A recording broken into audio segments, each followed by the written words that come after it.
اللہ تبارک و تعالیٰ نے قرآن حکیم میں نبی رحمت صلی اللہ تعالیٰ علیہ وسلم کی عظمتوں کا، شانوں کا، بلندیوں کا ذکر فرمایا ہے۔ امت مسلمہ نے اور امت کے مفسرین نے، علماء نے نبی پاک صلی اللہ تعالیٰ علیہ وسلم کی ہر عظمت پر، سید عالم صلی اللہ تعالیٰ علیہ وسلم کو عطا کی گئی ہر شان پر تفصیل سے کلام فرمایا۔ ہمارے بزرگوں نے سید عالم علیہ السلام کی عظمتوں کو کھول کھول کر امت کو سنایا اور بتایا، لیکن پھر بھی بہت سارے پہلو تشنہ ہیں، اور جیسے جیسے وقت گزرتا جائے گا امت تک حضور سید عالم علیہ السلام کی عظمتوں کو پہنچایا جاتا رہے گا اور لوگ اس سے استفادہ کرتے رہیں گے۔ قرآن مجید میں اللہ تعالیٰ نے ارشاد فرمایا کہ یا ایھا النبی انا ارسلناک شاہدا ومبشرا ونذیرا، اے محبوب علیہ السلام، بے شک ہم نے آپ کو گواہ بنا کے بھیجا ہے، خوشخبری دینے والا بنا کے بھیجا ہے اور ڈر سنانے والا بنا کے بھیجا۔ پھر فرمایا وداعیا الی اللہ باذنہ، اور ہم نے آپ کو اللہ کی طرف دعوت دینے والا بنا کے بھیجا ہے اس کے اذن کے ساتھ، وسراجا منیرا، اور آپ کو چمکتا ہوا آفتاب بنا کے بھیجا ہے۔ دنیا کے اندر انسان میں جو چیز اسے رغبت دیتی ہے، جو اس کو عمل پر ابھارتی ہے، وہ اس کا عقیدہ اور اس کی سوچ ہوتی ہے۔ انسان کے جو افکار ہوتے ہیں نا، جو اس کی سوچیں ہوتی ہیں، وہ اس کے عمل کو مرتب کرتی ہیں۔ انسان کا جس طرح کا نظریہ ہوتا ہے، پھر وہ زندگی میں عمل بھی اسی طرح کے کرتا ہے، لوگوں کے بیچ رہ کے وہ وقت بھی اسی طرح ہی گزارتا ہے۔ قریش مکہ اور حضور سید عالم صلی اللہ تعالیٰ علیہ وسلم سے جو پہلے کے لوگ تھے، ان کے افکار بہت ساری خرابیوں کا شکار ہو گئے تھے، فکری کمزوریاں پیدا ہو گئی تھیں، مختلف قسم کی اوہام پرستی کا وہ شکار تھے، توہمات میں الجھ گئے تھے۔ حج کا موقع آیا ہے تو اب انہوں نے قبولیت کا یہ نظریہ گھڑ لیا ہے کہ ننگے ہو کے معاذ اللہ طواف کریں گے بیت اللہ کا۔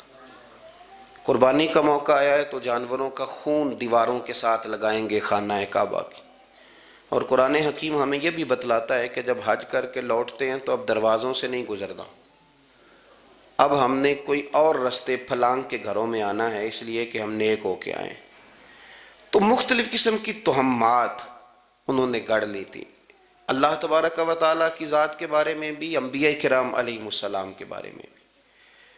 قرآن مجید ہمیں کہتا ہے کہ یہودیوں نے جناب عزیر علیہ السلام کو اللہ کا بیٹا کہا، عیسائیوں نے معاذ اللہ حضرت عیسیٰ علیہ السلام کو اللہ کا بیٹا کہا۔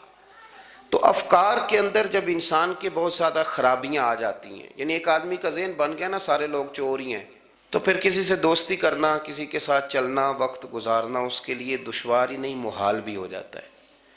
اور اگر انسان محسوس کرنے لگتا ہے نا کہ یار نہیں، ایسا نہیں ہے، یہ میرے رسول کریم کی امت ہے، اور حضور علیہ السلام نے فرمایا میری امت کبھی گمراہی پر جمع نہیں ہوگی، تو امت میں خیر ہے، ہمیں خیر کو تلاش کرنا چاہیے۔ پھر انسان آہستہ آہستہ نرم ہونے لگتا ہے، لوگوں کو گنجائش دینے لگتا ہے، اور ان کی باتوں کو، ان کی کمزوریوں پر وہ استدلال کرتا ہے کہ یہاں کمزور پڑ گئے ہوں گے، یہاں یہ مسئلہ ہو گیا ہوگا۔ وہ کسی نے کہا تھا کہ جانے کس عمر میں جائے گی یہ عادت میری، روٹھنا اس سے تو اوروں سے الجھتے پھرنا۔ کئی دفعہ یوں بھی ہوتا ہے۔ تو ہمارے ہاں افکار میں اگر حسن رہے، تازگی رہے، خوبصورتی رہے۔ اب بھی کچھ لوگ ایسے ہیں جو اعتدال کا رستہ چھوڑ جاتے ہیں۔ صوفیاء کی جماعت میں جب سے ملنگوں نے قدم رکھا ہے، اور بہت سارے ایسے لوگ جو کہتے ہیں کہ نہیں تمہیں نہیں پتہ بات معرفت کی ہے، تو ان لوگوں نے بھی خرابی پیدا کر دی۔ پھر اس کا نقصان یہ ہوا کہ کچھ دانشوروں نے، شعراء نے، سیاستدانوں نے معاذ اللہ یہاں تک کہنا شروع کر دیا کہ جو جس کو بھی پکارتا ہے کسی نہ کسی روپ میں اللہ کو ہی پکارتا ہے۔ افکار میلے کر دیے، بھئی اگر جس کو بھی جو پکارا جا رہا تھا تو وہ معاذ اللہ اللہ کو ہی پکارا جا رہا تھا، جس کے سامنے جو جھکتا تھا تو کوئی نہ کوئی اس کے ہاں توحید پائی ہی جاتی تھی، تو پھر اللہ کے رسول بتوں کے خلاف کیوں جہاد کرتے رہے؟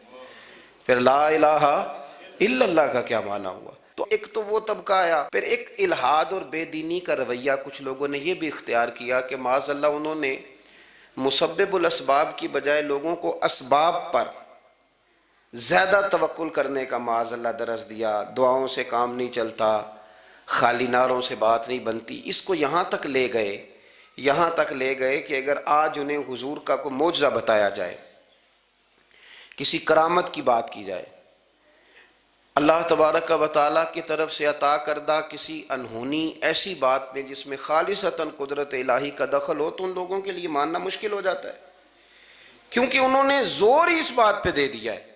تو ان سارے رویوں کے اندر ہمیں پھر پلٹ کر انہی تعلیمات کی طرف توجہ کرنی ہوگی جو مدینے والے محبوب نے ہمیں عطا فرمائی، جو حضور نے عقائد اور نظریات کا حسن ہمیں عطا فرمایا. یہ میرا دور گھبرائے ہوئے لوگوں کا دور ہے، پریشان لوگوں کا دور ہے. ڈپریشن کے مریضوں کی تعداد 65% تک پہنچ گئی ہے. اس قدر زیادہ لوگ ڈرے ہوئے، پتہ نہیں کیا ہوگا. جو غریب ہو گیا وہ جانتا ہے شاید کبھی بھی میرا ہاتھ نہیں پڑے گا، جو بیمار ہو گیا وہ سمجھتا ہے کہ شاید کبھی تندرست نہیں ہوگا. تو کمزوری آ گئی اور تیزی کے ساتھ آئی. ٹی وی پہ بیٹھے لوگوں نے بھی کمزور کیا. پھر ایک تعویذ دھاگے والے تھے، انہوں نے بھی کہہ دیا تینوں کسی نے کچھ کیتا ہے. او بھئی کنے کیتا ہے؟ کہندا ہے مینوں حکم ہی نہیں، مینوں تے شرارت دا حکم سی وہ میں کر چھڑی، تینوں کسی نے کچھ.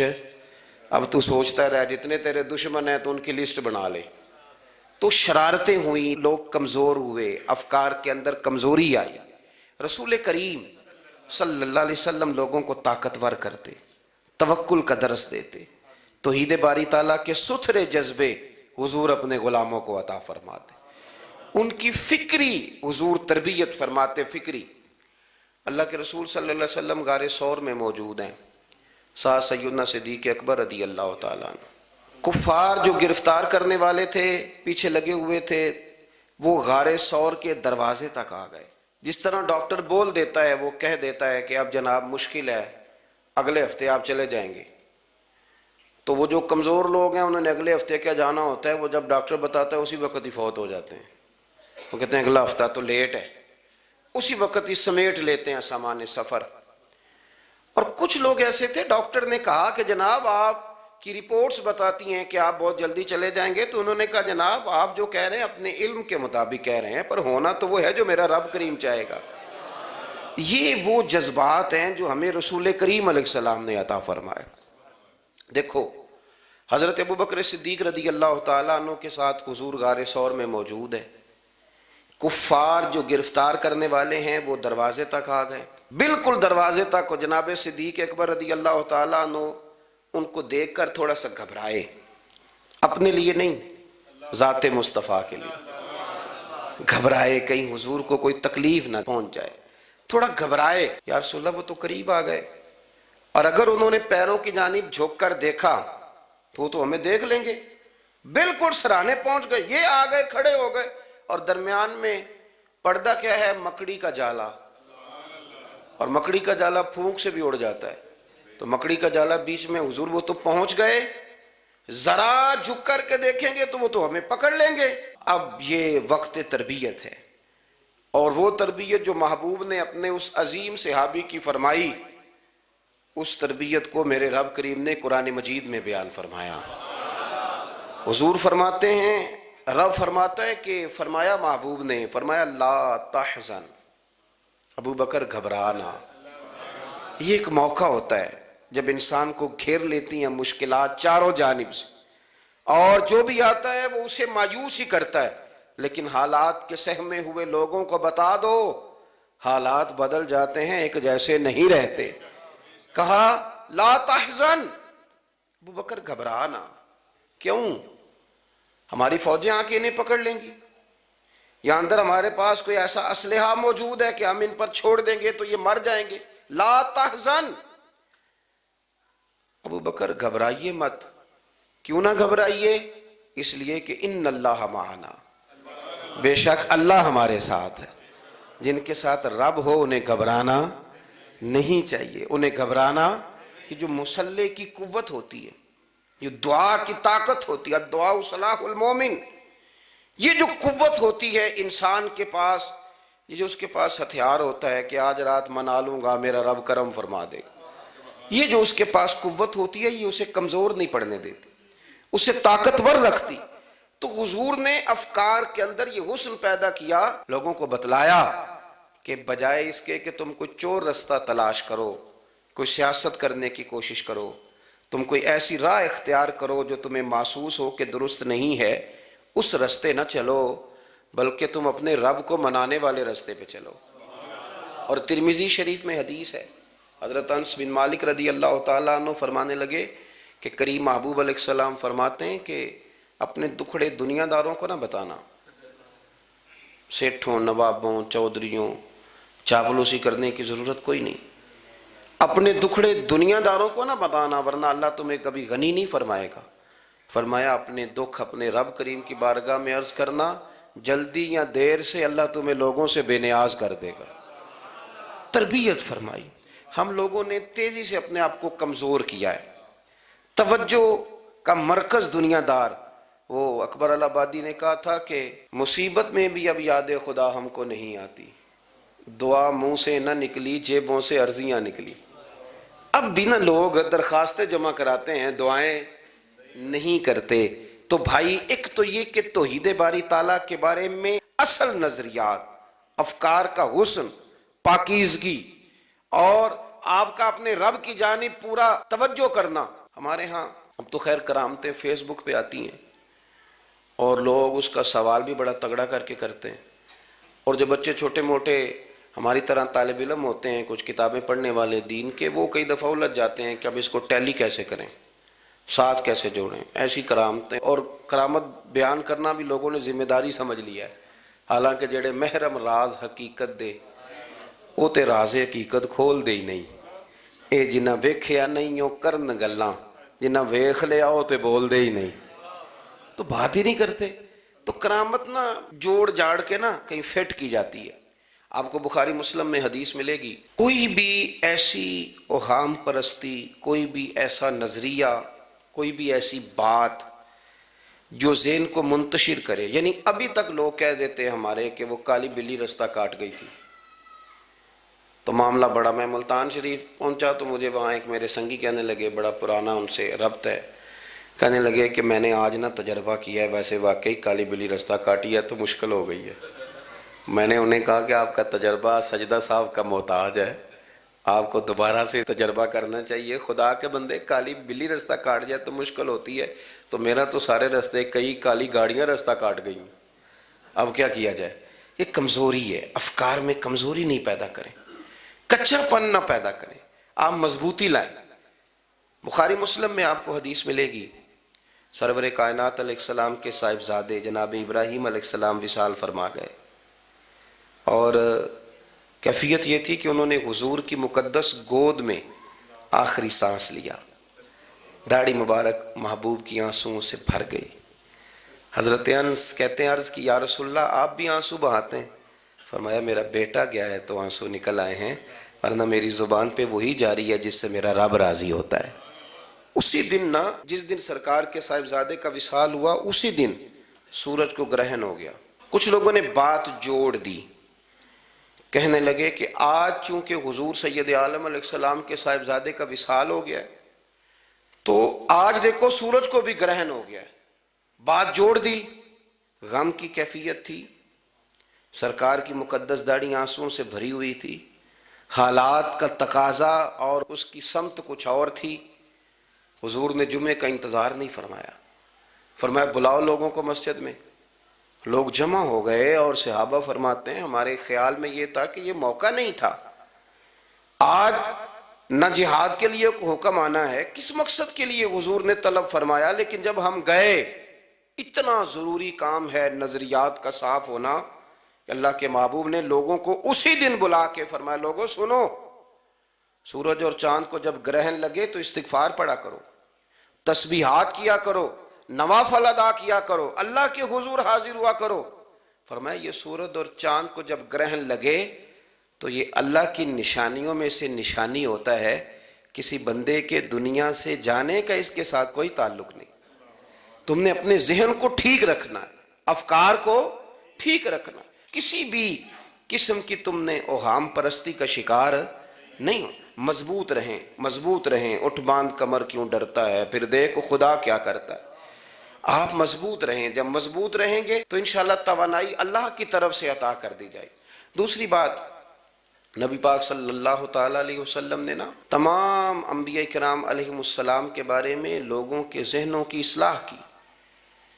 آپ کبھی قرآن حکیم کا مطالعہ فرمائیں، احادیث مبارکہ کو پڑھیں تو میرے محبوب کریم کی شان یہ ہے کہ حضور انبیاء کی شانیں بیان کرتے ہیں۔ حضرت موسیٰ کلیم اللہ ہیں، کس نے ہمیں بتایا؟ قرآن و حدیث نے بتایا۔ شانیں بیان کی نبیوں کی، عظمتیں بیان کی۔ حضرت ابراہیم خلیل اللہ ہیں، یہ ہمیں قرآن نے بتایا، حضور نے بتایا، لیکن ساتھ ہمیں یہ بھی بتایا کہ ہیں یہ اللہ کے بندے، ہیں یہ اللہ کے رسول۔ نبی پاک صلی اللہ تعالیٰ علیہ وسلم نے افکار اور نظریات انبیاء کے بارے میں لوگوں کے درست فرمائے۔ مجموع الزوائد میں حضرت مولا علی شیر خدا رضی اللہ تعالیٰ عنہ کی حدیث مروی ہے، ایک بدو آ گیا حضور کی بارگاہ میں کچھ مانگنے کے لیے۔ مولا کائنات رضی اللہ تعالیٰ عنہ فرماتے ہیں سرکار جب کسی بات کا جواب نہ دینا چاہتے تھے تو خاموش ہو جاتے تھے، کچھ دیر خاموش رہتے تھے، اور حضور کا خاموش رہنا بھی ہمارے محدثین نے محفوظ کیا ہے۔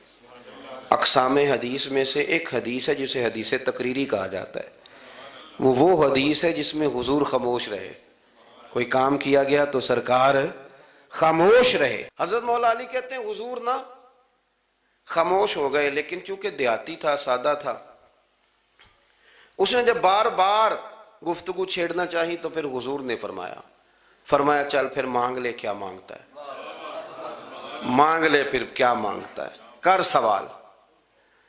دیہاتی تھا، سادہ آدمی تھا۔ مولا کائنات فرماتے ہیں ہمیں یوں لگا کہ اب یہ آخرت اپنی سوار جائے گا، جنت کا سوال کرے گا، لیکن بڑا ہی سادہ تھا۔ مانگنے پہ بھی آیا تو کیا مانگا؟ کہنے لگا یا رسول اللہ صلی اللہ علیہ وسلم میں نے سفر کرنا ہے، مجھے ایک اونٹنی عطا کر دیتے۔ حضرت سلطان باہو سے کسی نے کہا کہ بڑے لوگ مرید ہوتے ہیں، تو فرمانے لگے رابطہ طالب کوئی نہیں ملیا، جو ملیا طالب زرد آؤ۔ تو بہت سارے لوگ ایسے آتے ہیں جو کامل شیخ کے پاس بھی آ کے کہتے ہیں دکان کوئی نہیں چلتی، یہ تو کسی سیٹ سے مشورہ کر لیتے، کاروبار چلانے کا آپ کو ڈھنگ بتا دیتا۔ یہ یہاں آ کے بھی آپ نے یہی سوال کیا، نہیں یہاں پہنچ کے بھی یہی سوال۔ تو نبی پاک صلی اللہ تعالیٰ علیہ وسلم سے کہنے لگا ایک اونٹ دے دیں آنے جانے کے لیے۔ حضرت علی کہتے ہیں ہمیں بڑا افسوس ہوا، یار تو آیا کہاں پہ ہے اور تو مانگ کیا رہا ہے؟ تو بارگاہ دیکھ اور اپنا سوال دیکھ، تو کہاں کھڑا ہے، کیا مانگ رہا ہے؟ حضور مسکرائے اور مسکرا کر کے فرمایا کہ اونٹ تجھے دیا، چل کچھ اور بھی مانگ لے۔ حضرت علی کہتے ہیں ہم نے کہا اب جنت مانگے گا یہ حضور سے؟ تو بڑا ہی بھولا تھا، کہنے لگا جی اگر آپ کچھ اور بھی دینا چاہتے ہیں تو اونٹ پہ ڈالنے کے لیے کجاوا بھی دے دیں۔ تو حضرت مولا علی شیر خدا فرماتے ہیں ہمیں پھر بڑا افسوس ہوا کہ یار دیکھو اتنا چانس ملا ہے پھر کھو دیا ہے۔ رسول کریم علیہ السلام بھی مسکرائے، اور سرور کائنات کی جو مسکراہٹ ہوتی تھی وہ خوشیاں تقسیم کرتی تھی۔ اعلیٰ حضرت رحمت اللہ علیہ فرماتے ہیں جس کی تسکین سے روتے ہوئے ہنس پڑے، جس کی تسکین سے روتے۔ اب یہاں سوال پیدا ہوتا تھا کہ پھر اس مسکراہٹ کے لیے تو انتظار کرنا پڑتا ہوگا کہ حضور مسکرائیں تو روتے ہوئے ہنسیں، تو اگلا شعر بھی ہے اور جواب بھی ہے۔ فرمانے لگے جس کی تسکین سے روتے ہوئے ہنس پڑیں اس تبسم کی عادت پہ لاکھوں سلام۔ یہ تو عادت ہے حضور کی، یہ تو عادت ہے مسکراتے رہنا۔ تو حضور بھی زیر لب مسکرائے۔ تیسری دفعہ میرے کریم نے پھر فرمایا چل مانگ لے کچھ، تجھے ایک چانس اور دیتے ہیں۔ پر مولا کائنات فرماتے ہیں بڑا ہی بھولا تھا، تیسرا چانس ملا، گویا گولڈن چانس ملا، لیکن پھر بھی وہیں کا وہیں رہ گیا۔ کہنے لگا ٹھیک ہے اگر آپ کچھ اور بھی دینا چاہتے ہیں تو میرا سفر لمبا آنے جانے کا خرچہ بھی دے دے۔ اللہ اکبر۔ اب حضور عقائد کی بابت بتانے لگے کہ رسالت کے بارے میں، محبوب کے بارے میں عقیدہ کیسا ہونا چاہیے۔ تو حضور علیہ السلام فرمانے لگے تجھ سے تو وہ بنی اسرائیل کی بڑھیا ہی اچھی تھی۔ یا رسول اللہ صلی اللہ علیہ وسلم کون سی؟ تو حضور فرمانے لگے جناب موسیٰ علیہ السلام کو حکم ہوا ہجرت کریں تو آپ جانے لگے، تو پھر ارشاد خداوندی ہوا کہ جہاں حضرت یوسف علیہ السلام مدفون ہے آپ کا مزار پر انوار ہے. اگر آپ کو جانا ہے تو پھر ان کے تابوت کو بھی آپ نکال کر کے ساتھ لے جائیں. حضرت سیدنا موسیٰ علیہ السلام نے لوگوں سے پوچھا تمہیں پتہ ہے جناب یوسف کا مزار کہاں ہے؟ کسی کو نہیں پتا. ایک بوڑھی اماں ہے ضعیف العمر, اس کو خبر ہے. حضرت موسیٰ علیہ السلام نے اس سے کہا اماں تو بتائے گی کہ حضرت یوسف کا مزار کہاں ہے؟ تو کہنے لگی بتاؤں گی پر مفت نہیں بتاؤں گی. یہ حضور بیان کر رہے ہیں, بتاؤں گی پر فری میں نہیں بتاؤں گی, میں نا مفت تھوڑی بتاؤں گی. فرمایا چل تو اپنی قیمت بتا بتانے کی. تو کہنے لگی میں اس شرط پہ جناب یوسف کے مزار کا پتہ بتاؤں گی کہ آپ مجھے جنت میں وہ والا گھر دیں گے جس کے پڑوسی جناب موسیٰ علیہ السلام ہوں. آپ کے پڑوس میں گھر چاہیے. تجھ سے تجھی کو مانگ کے میں نے مانگ لی ساری کائنات. وہ والا مکان چاہیے جس کے پڑوسی آپ ہوں. تو حضرت موسیٰ کلیم فرمانے لگے اماں چل جنت مانگ, تو نبیوں کے قریب مکان مانگ رہی ہے, وہ تو بڑا اونچا درجہ ہوگا, تو بڑی دور پہنچ گئی, اتنی بڑی سوسائٹی میں پلاٹ مانگ لیے, وہاں پہنچ گئی. تو بوڑھی کہنے لگی ٹھیک ہے پھر اگر یہ معاملہ ہے تو پھر ختم ہو گئی بات. اگر آپ نہیں بتاتے تو جائے میں بھی نہیں پتہ بتاتی. یا وہ اڑ گئی, ٹھہر گئی. اور اڑی بھی کس طرح, یہ بھی میرے اللہ کی توفیق. میری طلب بھی تو تیرے کرم کا صدقہ ہے, میری طلب بھی تو تیرے کرم کا صدقہ ہے. یہ پاؤں اٹھتے نہیں بلکہ یہ اٹھائے جاتے ہیں. تو وہ کہنے لگی میں نہیں پھر بتاتی, آپ کسی اور سے پوچھ لیں. جناب موسیٰ خاموش ہوئے تو ارشاد خدا بندی ہوا کلیم اپنے پڑوس میں مکان دینے کا وعدہ آپ کر لیں اور مکان انہیں میں عطا کر دوں گا. تو حضور سید عالم صلی اللہ تعالیٰ علیہ وسلم نے اس بدو کی موجودگی میں تربیت فرمائی صحابہ کی. یہ چیزیں بھی حضور نے عطا فرمائی. لیکن جب تمہیں کہا جائے مانگو تو پھر یہ کریم رسول کا دروازہ ہے. مانگیں گے مانگے جائیں گے اور منہ مانگی پائیں گے. سرکار میں نہ لا ہے نہ حاجت اگر کی. تو افکار کا حسن, نظریات کی پاکیزگی. ہمارے ہاں نا آج کل جو ہمیں لیکچر دیے جاتے ہیں نا, بالخصوص جو طلباء سائنس پڑھتے ہیں, تو وہ جب سوالات اٹھاتے ہیں تو اس میں کچھ ایسی چیزیں بھی آتی ہیں. یہ ابھی کورونا کے حالات جب پچھلے دنوں چل رہے تھے تو اس وقت دو تین قسم کے لوگ ہوئے. ایک تو وہ ہوتے ہیں جو بالکل نہیں ڈرتے, کہتے ہیں وہ چھوڑو جو ہوگا دیکھا جائے گا. اور ایک وہ ہوتے ہیں جو اتنا ڈرتے ہیں کہ بیچارے اپنے سائے سے بھی ڈرنے لگ جاتے ہیں. تو یہ دونوں باتیں جو ہیں یہ درست نہیں ہیں. درست کیا ہے کہ آپ احتیاط بھی کریں گے پر بھروسہ اپنے رب کریم کی ذات پر کریں گے, بھروسہ اللہ پر. تو لوگوں کو ڈرایا جاتا ہے اور جو خوف پھیلایا جاتا ہے ہمارے ہاں وہ بڑا عجیب قسم کا انداز ہے. قبر کو کھڑکی کوئی نہیں ہوتی, دروازہ کوئی نہیں ہوتا, آکسیجن کیسے جائے گی. یا آپ کبھی ٹویٹر پر مختلف بڑے لوگوں کے پیغامات دیکھیں تو موت کے بارے میں جب وہ چیزیں شیئر کرتے ہیں تو عجیب سا رنگ اس کا محسوس ہوتا ہے کہ اللہ جانے یہ بیچارہ کہاں کھڑا ہو گیا ہے. اور خوف, اور لوگ اس کا ذہن بنا کے ڈرتے ہیں. ڈرنا چاہیے, ضرور ڈرنا چاہیے, لیکن ایک بات یاد رکھیں, حضرت مولا علی فرمایا کرتے تھے کہ ڈرنا تو اپنے اعمال سے چاہیے اور ان کو درست کرنا چاہیے. ڈرنا تو اس چیز سے چاہیے کہ کیا ہم نے وہ رستہ اختیار کیا ہے جو قبر کو بالکل تنگ کر دے گا, جو جہنم کے گڑھوں میں سے گڑھا بنا دے گا. اگر وہ رستہ ہے اور اس پر آپ چلے ہوئے ہیں, آپ سخت ہو گئے ہیں, آپ نے سوچنا چھوڑ دیا ہے, آپ نے حقوق العباد کے معاملے کو ترک کر دیا ہے, آپ اپنی طبیعت کے لحاظ سے لوگوں کو ستانا مشغلہ بنا بیٹھے, آپ حلال حرام کی تمیز چھوڑ گئے, نگاہوں کی صفائی سے لے کر رزق حلال کو پیٹ میں لے جانے تک اگر غیر محتاط ہو گئے تو پھر تو خوف کھائیں. لیکن یہاں ان نظریات کی بابت جو حضور نے ہماری تربیت فرمائی, تو حضور نے ہمیں یہ نہیں فرمایا کہ میرا مومن ہو تو تم اسے کھڈے میں چھوڑ آؤ گے, ہو زندگی تقوی اور محتاط رہ کر گزارنے والا اور تم اسے کھڈے میں چھوڑ آؤ, یہ نہیں ہے. بلکہ فرمایا جو میرے مومن کی قبر ہوتی ہے روضہ من ریاض الجنہ, وہ تم اسے نا کھڈے میں نہیں چھوڑ کے آئے, باغ میں چھوڑ کے آئے ہو. آپ باغ کا تصور کریں پھر قبر کو سوچیں. نہیں, باغ میں چھوڑ کے, اور باغ بھی معمولی نہیں, جنت کے باغوں میں سے باغ, جنت کی کیاریوں میں سے روضہ من ریاض الجنہ. اب ذرا اس اینگل سے آپ اپنی قبر کو سوچیں, اس رویے کے ساتھ کہ اگر قبر آپ کی جنت کا باغ ہے تو باغ میں جاتے بندہ ڈرتا تو نہیں، اور باغ اتنا حسین ہے کہ جس میں پہلی آنکھ کھلے گی تو پہلی نظر اٹھے گی تو مدینے والے محبوب کا چہرہ نور نظر آئے گا، اتنا شاندار باغ ہے۔ آپ اس کی رعنائی، اس کا حسن اور اس کی خوشبو کو ملاحظہ فرمائیں۔ تو حضور نے نا ہماری تربیت فرمائی۔ میں اکثر کہا کرتا ہوں احباب سے کہ انسان 10-15 سال کے بعد پردیس سے واپس لوٹے اور ماں اگر موجود ہو نا گھر میں، اتنا تگڑا استقبال کرتی ہے کہ مزہ آ جاتا ہے، اس کا بس نہیں چلتا، مکان بھی نہیں بنا دے، فلانی چیز بھی نہیں لے آؤ، میرا پتر آ رہا ہے، فلانی بھی۔ تو سالوں بعد بندہ گھر لوٹے تو ماں اتنا استقبال نہیں کرتی جتنا قبر میں اللہ کی رحمت بندے کا استقبال کرتے۔ اس لیے جب یہ سوچ بن گئی تھی نا صحابہ کی حصول جنت کی، تو پھر ان کو لگاؤ ہو گیا تھا، پھر دنیا کی زندگی، جاہ و جلال، مال و دولت اتنا زیادہ وقت نہیں رکھتا تھا ان کی نظر میں۔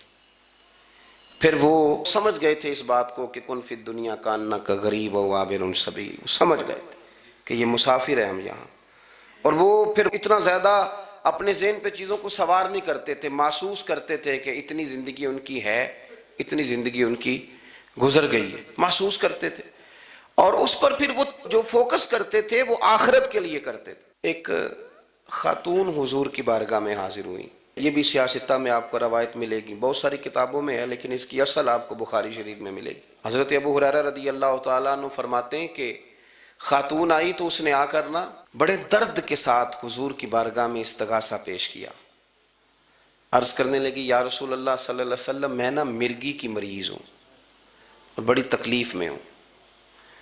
یہ جو مرگی کا مرض ہوتا ہے یہ اعصابی بھی ہے، جسمانی بھی ہے، ذہن کو کنٹرول کرتا ہے، اور انسان جسمانی طور پر بھی بالکل اس وقت جب دورہ ہوتا ہے مفلوج ہو جاتا ہے، ذہنی طور پر بھی خوشی غمی آنا جانا دشوار ہو جاتا ہے انسان کے لیے۔ تو وہ خاتون عرض کرتی ہے یا رسول اللہ صلی اللہ علیہ وسلم، مجھے مرگی ہے، کریم آپ دعا فرمائیں رب مجھے شفا عطا کر دے۔ حضور دعا فرما دیا کرتے، اللہ تعالیٰ نے میرے محبوب کے وجود کو ہی شفا بنایا تھا، لعاب دہن مولا علی کی آنکھوں پہ لگائیں تو رب کریم فوراً شفا عطا فرمائے۔ لیکن حضور نا تربیت جب کرتے نا، تربیت لوگوں کے بیچ، تو پھر نظریات کو، عقائد کو، افکار کو حضور غسل دیتے، وضو کراتے۔ یہاں بھی سرکار نے صحابہ کے بیچ اس خاتون سے گفتگو فرمائی اور حضور فرمانے لگے اگر تو کہے تو میں دعا کرتا ہوں رب تجھے شفا دے دے گا۔ حضور فرمانے لگے اگر تو کہے میں دعا کرتا ہوں اللہ شفا دے گا، اور فرمایا اگر تو کرے صبر تو میرا وعدہ ہے رب بغیر حساب کتاب جنت عطا کرے گا۔ اب یہ سوچ ہے، یعنی ہمیں جب چانس ملتا ہے دنیا اور آخرت میں چیزوں کو عکس کرنے کا تو آپ نظر دوڑا لیں دائیں بائیں کہ لوگوں نے توجہات کہاں اپنی مرکوز کی ہوئی۔ حضور نے فرمایا اگر تو کہے تو رب کریم ہے وہ شفا دے گا، میں دعا کروں گا، اور اگر تو صبر کرے، مانا کیا کہ اگر تو مرگی کے ساتھ ہی گزارا کرے، اس کے ساتھ ہی وقت بتائے تو پھر رب تجھے جنت دے گا۔ یہ سمجھ لیں بات، اس پر غور کریں۔ وہ جو بیماری کو رحمت کہا گیا تو یہاں اس کا عملی مظاہرہ ہونے جا رہا ہے۔ حضور فرمانے لگے گر تو صبر کرے تو رب جنت دے گا۔ صحابہ کہتے ہیں اس بوڑھی نے 1 منٹ نہیں لگایا سوچنے کے لیے، فوراً عرض کرنے لگی، گویا عرض کرتی ہے حضور تھوڑی سی تو زندگی ہے، میں مرگی کے ساتھ ہی گزارا کر لوں گی، آپ دعا کریں رب مجھے جنت عطا کر دے، ہاں میرے لیے جنت کی دعا کر دیں۔ تو صحابہ فرماتے ہیں حضور نے دعا کر دی، گویا وعدہ ہو گیا جنت کا۔ وہ عرض کرتی ہے یا رسول اللہ صلی اللہ علیہ وسلم جب مرگی ہوتی ہے تو میرے وجود سے کپڑا ہٹ جاتا ہے، ستر کا مسئلہ بنتا ہے، اس کے لیے آپ ضرور اللہ کے حضور عرض کریں۔ تو سرکار نے دعا کر دی۔ صحابہ فرماتے ہیں کہ وہ دیر تک موجود رہیں، دیر تک، حضرت عثمان غنی کے زمانہ مبارکہ تھا وہ بوڑھی موجود رہیں۔ جب بھی انہیں مرگی ہوتی تھی کپڑا اپنی جگہ پہ موجود رہتا تھا، اور جب ہم سے کوئی کسی جنتی کو دیکھنے کا سوال کرتا تھا تو ہم کہتے تھے اس بوڑھی کو دیکھ لو، اسے دنیا میں ہی حضور نے جنت کی بشارت عطا فرمائی۔ تو جو سمجھنے کی بات ہے وہ یہ ہے توحید، رسالت، قبر، حشر، اس کے بارے میں اپنے نظریات کو صاف ستھرا رکھیں۔ وقت تیزی سے بیت رہا ہے، وقت جو اپنی اس کی سپیڈ ہے اس کے ساتھ وہ گزر رہا، قریب ہوتے جا رہے ہیں لوگ قبر کے، آخرت کے، کرنے کا کام یہ ہے کہ ہمارے نظریات وہ ہوں جو ہمیں رسول کریم نے عطا فرمائے۔ حضرت فاروق اعظم رضی اللہ تعالیٰ عنہ جیسے دلیر آدمی حضور کے مقدس وجود پر موٹے بان کی چارپائی کے نشان دے کے جب روئے ہیں تو حضور نے وہاں بھی تربیت فرمائی ہے۔ فرمایا عمر کیا تم پسند نہیں کرتے کہ اللہ آخرت کی ساری شانیں ہمیں ہی عطا کرے اور دنیا میں ہم تھوڑی سی مشکل دیکھ لیں؟ تو ان چیزوں کو ہم نے سمجھنا ہے، یہ چیزیں ہمیں جینے میں آسانی پیدا کریں گی، ہمارے لیے مددگار ثابت ہوں گی، ہمارے افکار کو یہ تازہ رکھیں گے۔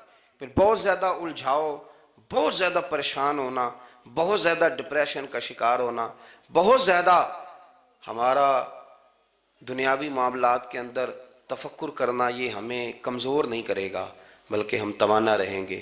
اللہ کے حضور دعا ہے مالک کریم کہی ہوئی باتوں کو قبولیت کا درجہ عطا فرمائے۔ دوران گفتگو جام بھول گئے، اللہ ہمارے ساتھ درگزر والا معاملہ فرمائے۔ آخر دعوانا